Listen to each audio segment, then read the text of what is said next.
Top quality और consistent performance के लिए सिर्फ सिल्वर पंप्स। टॉप क्वालिटी और कंसिस्टेंट परफॉर्मेंस के लिए सिर्फ सिल्वर पंप्स, नाम याद रखना।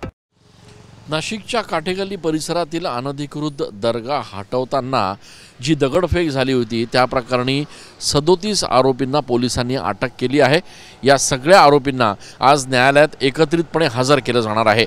या संपूर्ण दगडफेक प्रकरणी आणि पोलिसांवर हल्ला केल्याप्रकरणी 1500 जणांविरोधात पोलिसांनी गुन्हा दाखल केला आहे। त्यापैकी 37 जणांना पोलिसांनी अटक केली आहे, तर अनेक जण अद्यापही फरार आहे।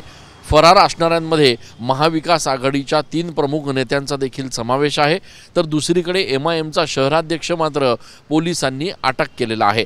या सगळ्या अटक केलेल्या 37 आरोपींना आज एकत्रितरित्या नाशिक कोर्टामध्ये हजर केलं जाणार असून या संदर्भात आता न्यायालय पुढची काय तारीख देतं किंवा पुढे काय निर्णय देतं हे बघणं देखील महत्त्वाचं ठरणार आहे।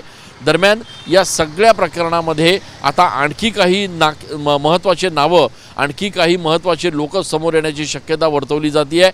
नाशिक पोलिसांनी या संपूर्ण प्रकरणामध्ये नेमके मास्टरमाइंड कोण होते, सोशल मीडियावर हा मेसेज कोणी पाठवला होता, हे संपूर्ण प्रकरण चिघळण्याचा आणि भडकवण्याचा प्रयत्न नेमका कोणी केला होता याचा तपास देखील आता सुरू केला असून लवकरच या लोकांना देखील अटक केली जाईल असं पोलिसांनी म्हटलं आहे। दरम्यान आजच्या होणाऱ्या या नाशिक कोर्टातल्या सुनावणीकडे संपूर्ण राज्याचं लक्ष लागलं आहे।